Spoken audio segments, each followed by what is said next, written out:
अभी राम मंदिर बनाने के नाम पर कार्यक्रम होगा 22 तारीख को, और 22 तारीख को बहुत बड़ा हंगामा होगा। आरएसएस ने, भाजपा ने, मोदी ने राम मंदिर बनाया, राम मंदिर बनाया, राम मंदिर बनाया।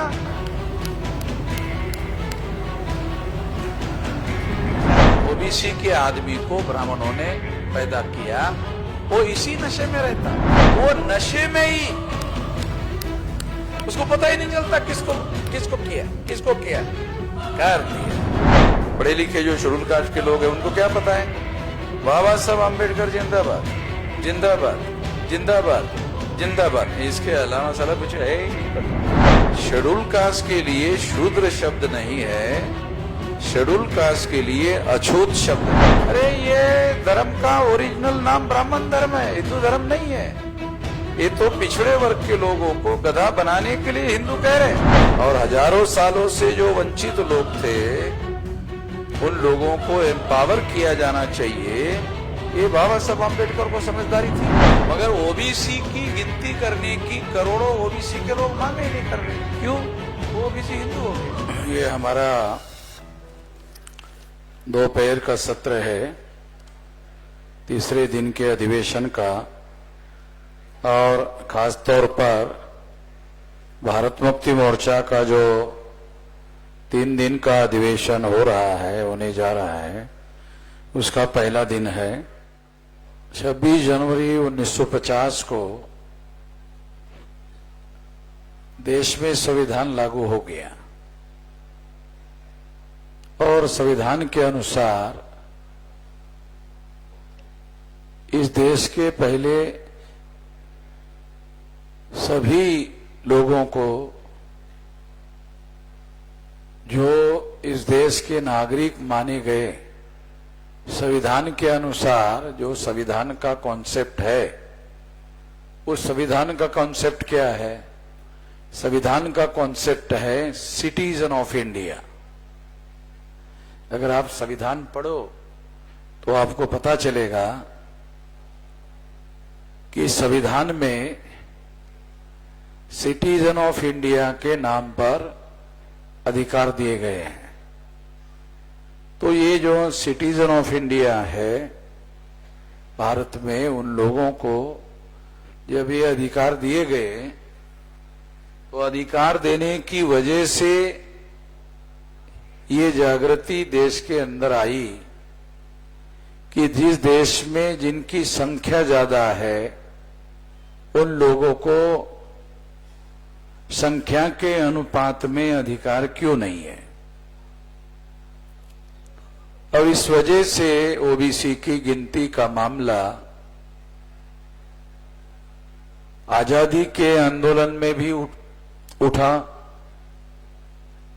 और आजादी के बाद जब संविधान लागू हुआ उसके बाद में ओबीसी का मुद्दा कांग्रेस के द्वारा दबाने की कोशिश हुई, क्योंकि जो ऊपर से कांग्रेस का राज था वो मूल रूप से ब्राह्मणों का राज था। क्योंकि 26 जनवरी 1950 के बाद में जो पहला चुनाव हुआ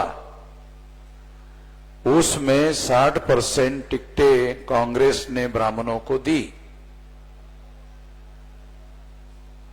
और इस वजह से ब्राह्मणों का आजाद भारत में कब्जा हो गया। 60%, 3.5% ब्राह्मणों को 60% टिकटें दी। इसका विश्लेषण करने से एक अर्थ ये होता है कि 56.5% ब्राह्मणों ने अधिकारों पर अतिक्रमण किया। इस 56.5 में 52% तो ओबीसी है, तो इसका मतलब है 56.5% टिकटें जो कांग्रेस ने ब्राह्मणों को दी, तो इसमें ओबीसी के लोगों की ही टिकटें ब्राह्मणों को दी गई। वो कांग्रेस ने ओबीसी के तो टिकट दिए नहीं। शेड्यूल कास्ट की पॉलिटिकल रिजर्वेशन था, शेड्यूल ट्राइब को पॉलिटिकल रिजर्वेशन था, इसलिए उनको देना पड़ा। तो एक तरफ तो कांग्रेस के लोगों ने ओबीसी की जातीय आधारित गिनती नहीं की, ये एक बात है। यही बात आप लोगों के सामने बार बार आती रहती है, मगर यही बात सच नहीं है। सच क्या है? जिस 52% लोगों की गिनती जवाहरलाल नेहरू ने और ब्राह्मणों ने, जो कांग्रेस की सरकार थी, उन्होंने नहीं की, उन्होंने ही 1951 में देश में हर 10 साल में जो गिनती होती थी, वो गिनती ओबीसी की हिंदू के नाम पर की। हमारे लोग एक ही बात उठाते रहते हैं कि 52% लोगों की गिनती नहीं की, गिनती नहीं की, गिनती नहीं की। बात सही है, मगर आधा सच है। आधा सच बहुत खतरनाक होता है। तो मैं आप लोगों को पूरा सच बता रहा हूं कि दूसरा आधा सच ये है कि कांग्रेस जो ब्राह्मणों का राज था, उन्होंने ओबीसी की जाति आधारित गिनती नहीं की, मगर ओबीसी की हिंदू के नाम पर गिनती की। ओबीसी को हिंदू के अकाउंट में जमा कर दिया। अगर हिंदू को हिंदू धर्म माना जाए तो हिंदू धर्म का ठेकेदार ब्राह्मण है, तो ब्राह्मण के अकाउंट में 60% ब्राह्मण ओबीसी के लोग, 52% लोगों के जो वोट है वो ब्राह्मण के अकाउंट में जमा कर दिए गए, ओबीसी का जीरो हो गया। ये काम कांग्रेस के लोग चुपचाप करते थे, इसलिए पता नहीं चलता था। बीजेपी के लोग खुल्लम खुल्ला कर रहे हैं। खुल्लम खुल्ला करने की हिम्मत उनको क्यों हुई? खुल्लम खुल्ला करने की हिम्मत इसलिए हुई कि कांग्रेस ने ओबीसी की गिनती जब लगातार हिंदू हिंदू हिंदू हिंदू हिंदू हिंदू की, तो इस पीरियड में कांग्रेस के राज में, ब्राह्मणों के राज में, ब्राह्मणों ने ओबीसी को हिंदुआइज करने का काम करते रहे। जब ब्राह्मणों ने ओबीसी को हिंदुआइज किया, तो ओबीसी को पता भी नहीं चला कि वो कब ब्राह्मण धर्म को मानने वाले हो गए। ब्राह्मण धर्म को कब मानने वाले हो गए, और ब्राह्मण धर्म को ब्राह्मण धर्म के नाम पर नहीं मान रहे, ब्राह्मण धर्म को हिंदू धर्म के नाम पर मान रहे। जब मैंने कुछ दिन पहले ये वीडियो बनाया, अरे ये धर्म का ओरिजिनल नाम ब्राह्मण धर्म है, हिंदू धर्म नहीं है।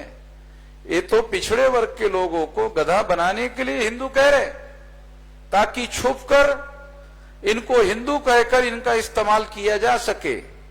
अगर संविधान में हर 21 साल के व्यक्ति को और बाद में 18 साल के व्यक्ति को वोट का अधिकार नहीं दिया होता, तो ब्राह्मण इनको हिंदू भी नहीं कहते, ब्राह्मण इनको शूद्र शूद्र शूद्र ही कहते रहते। ये तो संविधान ने एम्पावर किया। ये तो बाबा साहब आंबेडकर को ये बातें समझ में आती थी। बैकवर्ड क्लासेस का डेलीगेशन पंजाबराव देशमुख के नेतृत्व में बाबा साहब आंबेडकर को मिला। तो बाबा साहब आंबेडकर को उन्होंने मांग की कि हम लोगों को संविधान में अधिकार होना चाहिए। तो दूसरे जो लोग थे, पंजाबराव देशमुख तो बहुत जागृत व्यक्ति थे, कुर्मी कुंबी जाति के थे, बैरिस्टर थे। तो उनके लोगों ने उनको कहा कि बाबा साहब को ये हम लोगों को कहना चाहिए। तो पंजाब राव ने उनको कहा कि वो अंबेडकर को सब समझ में आता है, बताने की जरूरत नहीं है। वो क्या करना चाहिए, कानून के भाषा में उसको ड्राफ्ट में कैसे डालना चाहिए, क्या करना चाहिए, ये हमें उतना समझ में नहीं आता है जितना उनको समझ में आता है। तो बाबा साहब आम्बेडकर में भारत के संविधान को जो सामाजिक आशय उपलब्ध हुआ और हजारों सालों से जो वंचित लोग थे उन लोगों को एम्पावर किया जाना चाहिए, ये बाबा साहब आम्बेडकर को समझदारी थी। बाबा साहब आम्बेडकर को मानने वाले बहुत सारे शेड्यूल कास्ट के जो पढ़े लिखे लोग हैं उनको अभी तक ये बात समझ में नहीं आती कि शूद्र ओबीसी के लिए प्रयुक्त किया जाने वाला शब्द है, शेड्यूल कास्ट के लिए शूद्र शब्द नहीं है, शेड्यूल कास्ट के लिए अछूत शब्द है।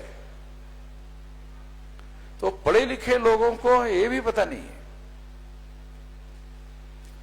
पढ़े लिखे लोग जो शेड्यूल कास्ट के लोग हैं उनको क्या पता है, पढ़े लिखे जो शेड्यूल कास्ट के लोग हैं उनको क्या पता है, बाबा साहब आम्बेडकर जिंदाबाद जिंदाबाद जिंदाबाद जिंदाबाद, इसके अलावा साला कुछ है ही नहीं पता। बाबा साहब आम्बेडकर का विचारधारा के, उसके आंदोलन की, उसके इतिहास की कोई जानकारी उपलब्ध नहीं है। उनके लिखे हुए किताबों को तुमने पढ़ा क्या? तो वो हमारे मुंह की तरफ देखते रहते हैं, अरे क्या पूछ रहे हैं। जब हमने बाबा साहब को जिंदाबाद कर दिया, खत्म हो गया, हो गया, अभी क्या करने की जरूरत है। तो कोई किताब नहीं पढ़ता है, बल्कि कुछ लोगों ने मुझे पूछा ये कोई किताब है क्या, तो मैंने कहा है, तो क्या कहा, दे देना,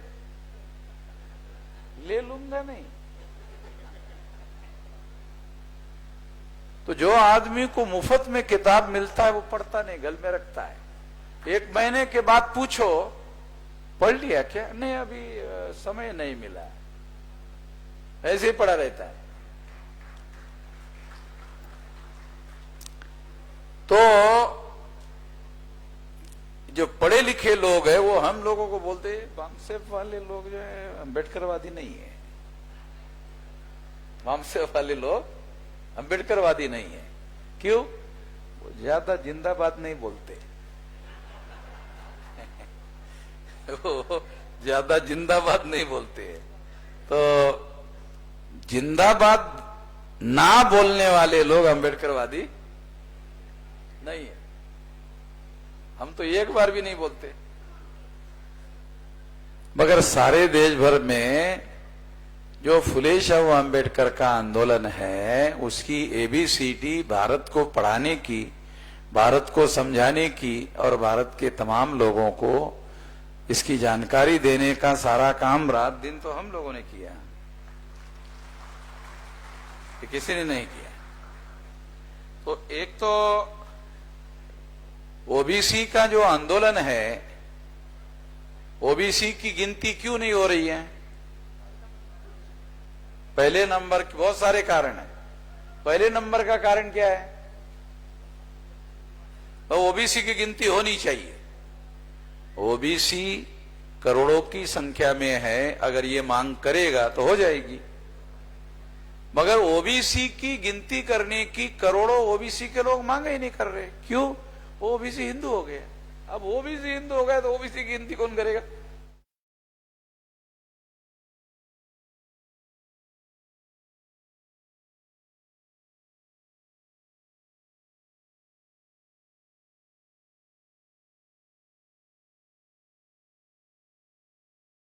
हिंदू के नाम पर आप ब्राह्मण धर्म को मानने वाले हो जाते हो, और ब्राह्मण धर्म ने हजारों सालों से आपको अधिकार वंचित किया।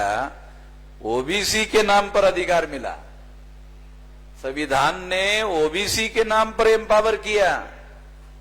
हिंदू के नाम पर तो ब्राह्मण जो बाबा साहब आम्बेडकर ने एम्पावर किया ओबीसी के नाम पर, वो हिंदू के नाम पर हाईजैक हो जाता है। तो ये ओबीसी के लोगों को फील्ड में जाकर समझाने की जरूरत है। और इसके लिए अलग से सारे देश भर में संगठन बनाकर आंदोलन चलाने की जरूरत है। जो 52% ओबीसी है, आज का चित्र आपको बता रहा हूं, जो 52% ओबीसी है वो 3.5% ब्राह्मणों के पीछे है।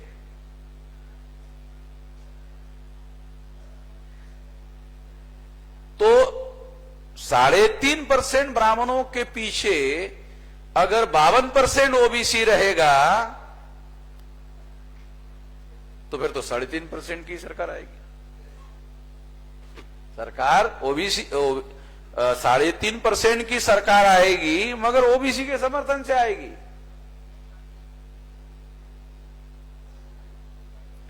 सरकार 3.5% की रहेगी। अब देखो बीजेपी की सरकार जो है ये 3.5% वालों की सरकार है। देश का प्रधानमंत्री ओबीसी का आदमी है, वो ओबीसी की गिनती करने की बात ही नहीं करता। क्यों? क्योंकि उसको अंदर से मालूम है वो ब्राह्मणों के द्वारा नॉमिनेटेड प्राइम मिनिस्टर है। Narendra Modi nominated prime minister है एंड नॉमिनेटेड बाय आरएसएस ब्राह्मण, नॉट ओनली ब्राह्मण बट आरएसएस ब्राह्मण। आरएसएस के ब्राह्मणों के द्वारा Narendra Modi nominated prime minister है, ओबीसी की बात ही नहीं कर सकता। तो ये चित्र बदलना है तो ओबीसी के जो लोग हिंदुआइज हुए, इसकी वजह से ओबीसी का अधिकारों का आंदोलन कमजोर हो गया और ओबीसी के समर्थन से जो केंद्र की सत्ता में आते हैं वो जानवरों की गिनती करते हैं, ओबीसी गिनती नहीं करते, वो हिंदुआइज होने की वजह से। अभी राम जन्मभूमि के नाम पर, अभी राम मंदिर बनाने के नाम पर बड़ा कार्यक्रम होगा 22 तारीख को। ये जो 22 जनवरी है उसको होगा और उसकी चर्चा टीवी में डेली शुरू हो गई। 22 को है और अभी दिन भर वही चर्चा चलती रहती टीवी पर। और 22 तारीख को बहुत बड़ा हंगामा होगा और 22 तारीख के बाद आप एकाएक घोषणा सुनेंगे, चुनाव घोषित हो गया। ऐसा भी होगा, ज्यादा संभावना जो है वो मुझे ऐसा लगता है। और फिर आरएसएस ने, भाजपा ने, मोदी ने राम मंदिर बनाया, राम मंदिर बनाया, राम मंदिर बनाया।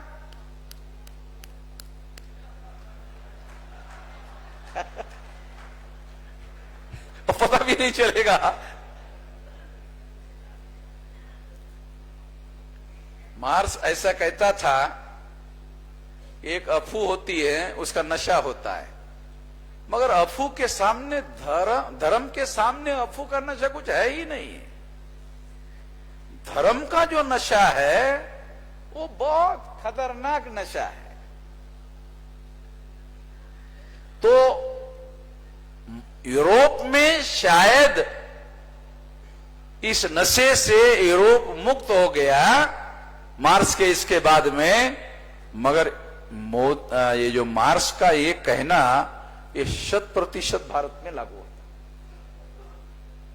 इसका ब्राह्मणों ने सबसे ज्यादा उपयोग किया और धर्म का नशा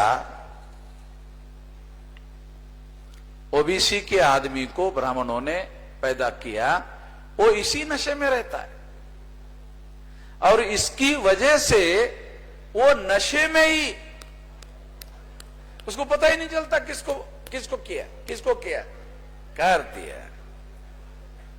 वो धर्म का जो नशा है उसी में ठप्पा मार देता है और उसको पता ही नहीं चलता किसको ठप्पा मारा। तो ये सारा खेल ओबीसी के साथ इस देश में चल रहा है। असल में ओबीसी का महत्वपूर्ण मुद्दा क्या होना चाहिए?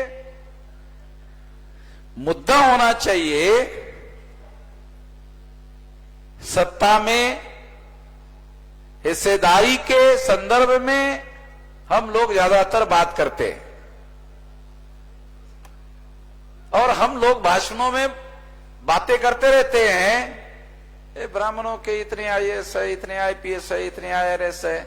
तो इसका मतलब है हम सत्ता के संदर्भ में बात करते हैं। हम तमाम लोग और खास तौर पर OBC के लोग सत्ता के संदर्भ में बात करते हैं। एक ज्योतिराव फुले का आंदोलन अगर छोड़ दिया जाए, बुद्धा का आंदोलन प्राचीन काल में छोड़ दिया जाए, आधुनिक भारत में ज्योतिराव फुले का आंदोलन अगर छोड़ दिया जाए, तो OBC के लोगों के द्वारा इस देश में समता, स्वतंत्रता, बंधुता और न्याय पर आधारित समाज और राष्ट्र का निर्माण करना चाहिए। इसके लिए कोई आंदोलन करने के लिए OBC के लोग पहल कर रहे हैं, ऐसा दिखाई नहीं देता। अगर समता, स्वतंत्रता, बंधुता और न्याय पर आधारित समाज और राष्ट्र का निर्माण करने के लिए जैसे बुद्धा ने, अशोका ने और ज्योतिराव फुले ने पहल की, उस तरह की पहल अगर OBC के द्वारा हुई तो भारत की समस्या का समाधान हो सकता है। ये होना बहुत ज्यादा जरूरी है, ये किया जाना बहुत ज्यादा जरूरी है। तो इसलिए इस बात को हम लोगों को जानना समझना बहुत ज्यादा जरूरी है और आने वाले समय में मैं ऐसा मानता हूं कि ये हम लोगों को करना चाहिए। इस धर्म के नशे की वजह से ही RSS के ब्राह्मणों का इतना ज्यादा कब्जा हो गया, इतना ज्यादा कब्जा हो गया कि एक समय ऐसा था जब अडवाणी ने राम मंदिर के लिए रथ यात्रा निकाली। अटल बिहारी रथ यात्रा में झंडी दिखाने के लिए भी नहीं था, याद है आप लोगों को? अटल बिहारी ब्राह्मण थे, वो झंडी दिखाने के लिए भी नहीं थे, बल्कि इस योजना के ही विरोध में था वो। मगर अडवाणी ने रथ यात्रा निकाली और सारे देश भर में धर्म का नशा फैलाया। किसने? अडवाणी ने। ये जो धर्म का नशा है ये अडवाणी ने देश में फैलाया, देशव्यापी ये नशा अडवाणी ने फैलाया, अडवाणी ने बनाया। उसी नशे ने अडवाणी का बलि का बकरा बना दिया। अरे समझ, तो अडवाणी को प्राइवेट में शायद सोचता होगा कि साला मैं खुद ही साला इसका बलि का बकरा हो गया। इस धर्म के नशे ने RSS को ताकतवर बनाया और RSS ने दूध में पड़े मक्खी की तरह अडवाणी को निकालकर फेंक दिया और उसके जगह नरेंद्र मोदी को लाया। अभी आजकल जैसे एक समय अडवाणी सारे देश भर में भाजपा संगठन में होता था, आज मोदी हो रहा है। आज के तारीख में मोदी हो रहा है। अडवाणी की तरह मोदी कब गायब हो जाएगा पता ही नहीं चलेगा। मोदी को भी अडवाणी की तरह दूध में पड़े मक्खी की तरह निकाल के फेंक देंगे RSS वाले और मोदी कुछ कर नहीं पाएगा। क्यों? मौलिक कारण आपको बताता हूं। संगठन मोदी का नहीं है, संगठन RSS का।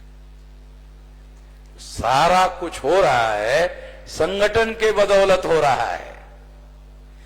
इसलिए हमें संगठन पर और उसके निर्माण पर सबसे ज्यादा समय, बुद्धि, पैसा, हुनर लगाना चाहिए। और अगर हम इस देश में 85% लोगों का संगठन बना लेते हैं तो इस देश को महान देश, दुनिया का महान देश बना सकते हैं। ऐसा हमको करना चाहिए। ऐसा करने के लिए हम लोग तैयारी कर रहे हैं। आप लोग साथ सहयोग करोगे, इस आशा और विश्वास के साथ आपने मेरी बात ध्यान से सुनी, इसके लिए आभार, धन्यवाद।